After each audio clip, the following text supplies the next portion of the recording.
आपके पास आतिवा सिंह बकार जी, आपने बड़ी कोशिश की थी इंडिया गठबंधन से बिहार में कम से कम गठबंधन हो जाए, तो यहाँ पर लड़ाई आपकी बड़ी बीजेपी से है, तो ममता बनर्जी से गठबंधन के लिए पार्टी बढ़ेगी क्या आगे? असीम बकार जी, देखिए, सबसे पहली बात तो मैं एक एतराज जता दूं, आप उत्तर प्रदेश से हैं, आप ब्राह्मण हैं और आपने बंगाल की एक ब्राह्मण जाति की बेहतरीन महिला ममता बनर्जी का धर्म परिवर्तन करा दिया अपने चैनल पर। अच्छा, आपके चैनल पर एक ब्राह्मण महिला का धर्म परिवर्तन करके उसको बानो कहा जा रहा है। मैंने टोका नहीं क्या उनको? आप इनको रोक नहीं रही। क्या नहीं असीम बकार जी, उनको डिबेट नहीं सुन रहे थे क्या? आपका मोबाइल ऑफ हो गया था उस समय? नहीं, मुझे शर्म आई मैडम। आपको शर्म आई, मुझे भी आई, आप ही की जितनी आई। एक महिला, मैंने बिल्कुल उनको चुप कराया था। एक ब्राह्मण महिला उत्तर प्रदेश की बंगाल की ब्राह्मण महिला का धर्म परिवर्तन कराए दे रही है। अरे असीम बकार जी प्लीज, ये बदजुबानी मत कीजिए। आपके चैनल पर हो रहा है मैडम, मैं तो शरीफ आदमी हूँ, मैं तो कुछ कहा ही नहीं मैंने। बीजेपी की लड़ाई होगी, वो लोग आपस में लड़ेंगे। आप अपनी कीजिए, आपको रोहित सिंह बाबत असीम बकार जी, घुसपैठिया क्या बड़ा मुद्दा होंगे पश्चिम बंगाल के चुनाव में? 65-70 लाख वोट यही कहकर बिहार में काटे गए कि घुसपैठिए पकड़े जाएंगे। तो केंद्र सरकार सबसे पहले तो ये बताए कि बिहार में कितने घुसपैठिए मिले? हमको नहीं पता। आसाम से अब तक आपने कितने घुसपैठिए भेजे? उत्तर प्रदेश में लगभग 3 करोड़ वोट घुसपैठिए के नाम पे काटे गए। मोदी जी, योगी जी खुद बोल रहे हैं कि 3 करोड़ के आसपास वोट कटेंगे। SIR आपने घुसपैठियों के लिए शुरू किया था, आप इसका खुलासा तो कीजिए, एक बार डाटा तो दीजिए कितने उत्तर प्रदेश में घुसपैठिए हैं? दिल्ली से कितने भेजे आपने? पिछले 10 साल में आपने पूरे देश से कितने घुसपैठिए भेजे? मालूम तो पड़े देश को, खाली मुंह से कह देने से घुसपैठिया थोड़ी ना होता है। अब अभी बताइए, वो उनको सरकार को कहा जा रहा है कि तुमको बांग्लादेश भेज देंगे। क्या वैसे मतलब आदमी मुंह से बोलेगा उसको बांग्लादेश भेज दिया जाएगा? धमकी दी जा रही है साहब चैनल के ऊपर। और कल को अगर यही सरकार पलट जाएगी तो ये जो धमकी देने वाले लोग हैं ये पता नहीं कहां घुस जाएंगे, बोलेंगे ही नहीं मारे डर के। ये इतने बहादुर हैं कि ये सरकार अगर पलटेगी तो ये बोलेंगे भी नहीं। भाई सरकार नहीं थी ना, पहले तो आप डाटा क्लियर कीजिए कि बिहार में घुसपैठियों की आंकड़ा क्या था। 2014 से पहले का अगर एक भी वीडियो दिखा दिया जाएगा तो राजनीति छोड़ दूंगा। 2014 से पहले का कौन सा वीडियो देखना चाह रहे हैं? 2014 के पहले का घुसपैठियों का? बिल्कुल चाहिए जवाब। कौन सा वीडियो देखना है आपको? नहीं, ये लोग जो धमकी देते हैं इनका वीडियो देखना है। नहीं, घुसपैठिया मुद्दा होंगे या नहीं होंगे बंगाल के चुनाव में? सीधा सा सवाल था, खूब घुमा दिया आपने। बताइए संगीत रागी जी, जल्दी मैडम बिहार में अरे घुमा नहीं, आप घुमा रही हैं मैडम, आप मेरी बात का जवाब नहीं दे रही। मैंने सीधा पूछा है कि अभी तक जहां जहां आपने घुसपैठिए के नाम पे SIR किया है, कितने घुसपैठिए मिले? आंकड़ा तो दीजिए कि बता आपने घुसपैठिए कहा और हम आपकी बात मान लेंगे। कितने ईमानदार आप लोग नहीं है कि आपकी बात एक बार मान ली जाए। घुसपैठिए के नाम पर SIR किया गया? यस, बिल्कुल किया गया, बिल्कुल किया गया। और ये सच बात है, हम लोगों ने भी टीवी पर रिपोर्ट की थी जिसमें ये बताया था कि किस तरह से घुसपैठिया वापस जा रहे हैं बांग्लादेश। तो ये तो अच्छी बात है ना, इसका तो स्वागत करना चाहिए। नहीं, क्यों स्वागत करें आपकी बात का भाई? हम नॉर्थ ईस्ट में, त्रिपुरा में, मिजोरम में जितना घुसपैठिया बांग्लादेश का वहां है पूरे देश में कहीं नहीं है। और सरकार भी आंकड़ा पेश कर चुकी है उसका। घुसपैठिया मत बोलिए। आप हर जगह घुसपैठिया चेक कर रहे हैं, लेकिन त्रिपुरा में और मिजोरम में चेक नहीं कर रहे हैं। अच्छा, कहो खुद आप क्यों चेक कर रहे हैं? मैं बता रहा हूँ, सरकार ने खुद आंकड़ा दिया है कोई डेटा है कि 2 करोड़ के आसपास त्रिपुरा में, मिजोरम में, नॉर्थ ईस्ट में घुसपैठिया है। उठा रहे हो क्या? आप चेक कीजिए। संजय सरकार जी, सीधे आपके पास आते हुए, ये राष्ट्रीय सुरक्षा के मुद्दे पर भी राजनीति की जाएगी क्या? और घुसपैठियों के मुद्दे पर तो ममता बनर्जी को केंद्र के सुर में सुर मिलाकर बात करनी चाहिए, तो इतने गंभीर मुद्दे पर सड़क की राजनीति क्यों? देखिए, मैं सबसे बड़े बात बोलना चाहता है, प्रदीप भांडारी जो बात बोलते हैं ना, बिल्कुल झूठ के ऊपर झूठ, झूठ के ऊपर झूठ के ऊपर झूठ। इसको बिल्कुल कोई नॉलेज नहीं है, कोई जानकारी नहीं है, लेटर लिखा ही नहीं है, बिल्कुल झूठ बोला। एक भी लेटर प्रूव नहीं कर पाएंगे, ना नोटिफिकेशन, ना उसको मतलब जो होम मिनिस्टर गेजेटेशन में जाकर दिखा सकते हैं ये लेटर लिखा है। ये बोल रहा है, जो बोल रहा है, इसको एक MLA है, 3 MLA है घुसपैठी। तपन मजूमदार 2021 में भारतीय जनता पार्टी बोनगांव से MLA बना है। वो 2023 तक गोपालगंज, बांग्लादेश गोपालगंज के वोटर रह चुका है।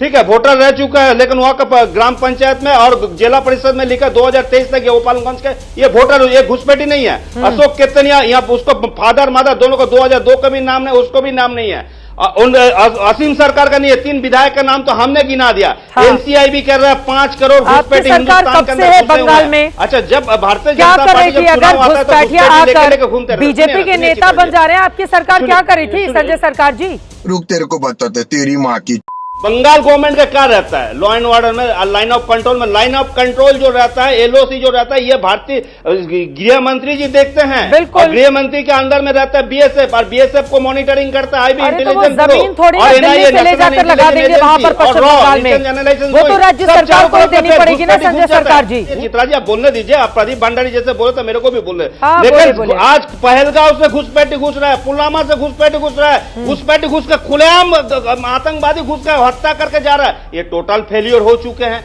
आज एनसीआईबी बोल रहा है, नेशनल क्राइम इंटेलिजेंस ब्यूरो बोल रहा है 5 करोड़ घुसपैठी हिंदुस्तान के अंदर में है, तो कहां पर है? एक मतलब ये जब मेरे बंगाल में जब सर्दी का मौसम आता है ना चित्रा जी, यहां पर कहा था बाहर से बहुत सारे पंछी आते हैं, उसको बोलता माइग्रेंट ब्रांड, क्या हुआ कहीं बहुत सारे लेक होता है, लेक में उसको दिखाई देता है। बंगाल में जब चुनाव आता है ना, भारतीय जनता पार्टी को माइग्रेंट लीडर भी यहां पर आ जाता है, चुनाव का समय देखा है, मतलब 8 घाट 360 में इसको दिखाई नहीं देता है। ठीक है, वो बता रहे हैं कि 3 नेता बीजेपी के नेता बन गए जो घुसपैठिया थे पहले। मैं कह रहा हूँ चित्रा जी, अगर इनके पास है तथ्य कोर्ट चले जाएं।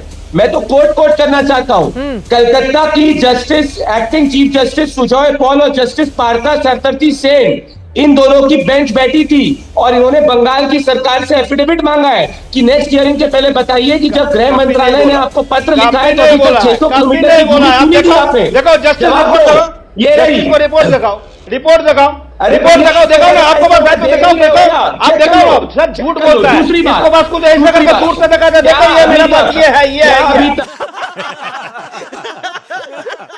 इसको बस ओरिजिनल कुछ कॉपी नहीं है, नहीं है, झूठ बोलता है। दिखाओ ना, कॉपी निकाल के दिखाओ। अरे अपनी गाड़ी में संजय सरकार जी सारा काम मोबाइल से हो रहा है, कॉपी दिखाओ मतलब क्या है? आपको वो भेज देंगे, वो मुझे भेज देंगे, मैं आपको भेज दूंगी संजय सरकार जी। अपनी अपनी बारी में बोलेंगे, अपनी अपनी बारी में बोलेंगे, बाद में जिसको चेक करना है वो फैक्ट चेक कर भी कर सकते हैं। अब इनको बोलने दे, जस्टिस की तरफ से ऐसा रिपोर्ट आया ही नहीं, अभी बोलने दे प्लीज। झूठ बोलते हैं। संजय सरकार जी, मेरा ये सवाल है, प्रधानमंत्री नरेंद्र मोदी मन से दीदी और दीदी कहते थे, आप लोग इतने चिढ़ जाते थे बिल्कुल कि न जाने क्या हो गया, दीदी और दीदी में करंट आ जाता था। अभी ममता बनर्जी अगर बीजेपी के बड़े नेताओं को शकुनी का चेला, दुशासन, ये कौन सी भाषा है उनकी? अभी मजा आएगा ना भिड़ो। संजय सरकार जी देखिए, मैं एक चीज आपको बता, जब 2008 में 13 अक्टूबर में गांधीनगर में मंदिर बनाने, ये गांधीनगर शहर बैठाने के लिए 80 मंदिर तोड़ा गया था। संजय मुख्यमंत्री नरेंद्र मोदी 16,000 कांग्रेस के नेता जेल की सलाखों के पीछे गए थे 2021 के पोस्टपोल वायलेंस के बाद में। काशी विश्वनाथ बॉडी को बनाने के लिए हजारों शिवलिंग तोड़ा गया था, तब रविंद्रनाथ टैगोर मोदी बोलेंगे ना, तुम लोगों ने बोलेंगे ना। जब बिहार में समस्तीपुर में भोलेनाथ को तोड़ा जाता है, बेरी लगाकर खंजर लगा के खींच के लेकर जाता है, तब नरेंद्र मोदी को नरुद्दीन बोलेंगे ना, नरुद्दीन मोदी बोलेंगे ना, नरुद्दीन मोदी बोलेंगे ना। तो ये जिन्ना खानदान है। और रोहित को अगर इसका पीठ खाने की इच्छा नजदीक गया है, गया फल्गु नदी में जाकर बैठ के अपने माँ बाप को पहले पीठ दे दे, बाद में बंगाल में पीठ देने के लिए आएंगे ना। रोहित को बोलिए पहले गया जो नदी फल्गु नदी है, फल्गु नदी बहुत नजदीक है, फल्गु नदी में जाकर बोलिए मोदी और अमित शाह का नाम पहले पीठ डाल के बोलेंगे, ज्यादा अच्छा होगा। संजय सरकार जी की बात पहले पूरी हो जाए, फिर मैं आ रही हूँ प्रदीप जी आपके पास। कंपनी से अगर चंदा लेता है, आलेमा जैसे बिग कंपनी से चंदा लेता है, प्रदीप भंडारी हिंदू नहीं होता है। अगर सुकांत मजूमदार, अगर शांतनु ठाकुर अगर अपना लेकर एक बार लिखते हैं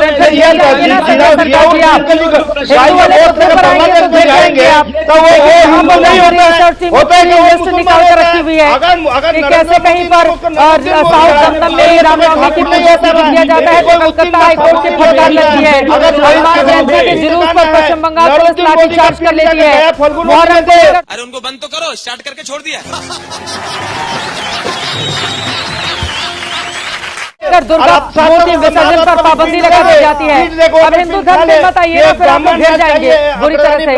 संजय सरकार जी, जो पिंड जो होता है पिंड खाते हैं, अग्रगामी ब्राह्मण को पिंड खाना पड़ता है, तो रोहित सिंह पहले जाकर अग्रगामी ब्राह्मण की तरफ से जाकर पिंड खा ले, वो तो बढ़िया रहेंगे। भद्रता क्यों की जा रही है? दुर्योधन दुशासन फल्गु नदी के ऊपर में क्यों करवाई जा रही है? नरेंद्र मोदी और अमित शाह को पिंड दे दे, तब तो ठीक रहेंगे ना। अगर पिंड देने का इतना ही शौक है इनको, तो पहले रोहित सिंह, अरे संजय सरकार, माँ बाप को पिंड देने के लिए बोलिए, नरुद्दीन मोदी जो नरेंद्र मोदी है उनको पिंड देने के लिए बोलिए। अब मैं आ जाती हूँ मीता चक्रवर्ती जी आपके पास।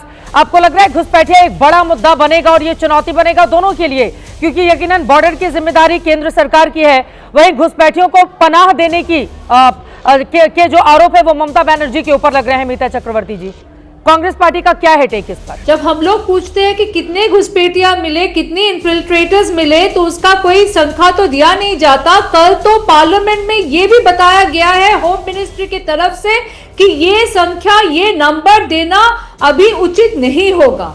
मतलब 58,20,000 वोटर्स डिलीटेड, पर कितने घुसपैठिया, कितने बांग्लादेशी, ये पता नहीं। पर शुभेंदु अधिकारी बता देते हैं कि 1,20,00,000 बांग्लादेशी है और 1 करोड़ से ज्यादा रोहिंग्या है। तो इलेक्शन का वक्त है, तो कभी बंगाली बांग्लादेशी बन जाते हैं, तो कभी बंगाली जो है वो रोहिंग्या बन जाते हैं इलेक्शन के पहले। इलेक्शन के बाद हम लोग फिर से बंगाली बन जाएंगे। अच्छा बात नहीं है। दूसरी बात, मैं अमित शाह जी को धन्यवाद देना चाहती हूँ। पूछिए क्यों? क्योंकि आज अमित शाह जी ने आके जो प्रेस कॉन्फ्रेंस किया, उनमें वो साफ बताया कि कांग्रेस की लेगेसी जो है बंगाल में कांग्रेस के जमाने में बंगाल का जो एवरेज अर्निंग था, वो average earning national average earning से ज्यादा है। ये क्या सच नहीं कि डॉक्टर ममता बनर्जी और कम्युनिस्ट उन्होंने ये बताया कि कांग्रेस के वक्त बंगाल की जो एवरेज अर्निंग था वो नेशनल एवरेज से ज्यादा था। दुर्गापुर स्टील प्लांट हो, हल्दिया पोर्ट हो, कलकत्ता की IIM हो, IIT खड़गपुर हो, अर्बन प्लानिंग हो, कल्याणी की टाउनशिप हो, वो सारे तमाम अर्बन प्लानिंग जवाब देता हूं, कांग्रेस के वक्त हुआ था बंगाल में। और अभी जो ये टोपी तिलक का राजनीति चल रहा है, जब कभी बंगाली जवाब देना चाहूंगा, कभी बंगाली बांग्लादेशी बन जाता है, ये सिर्फ पॉलिटिक्स ऑफ ऑप्टिक्स है, ये सिर्फ दिखाने के लिए है। तो लेने के देने पड़ गए। मजा आया।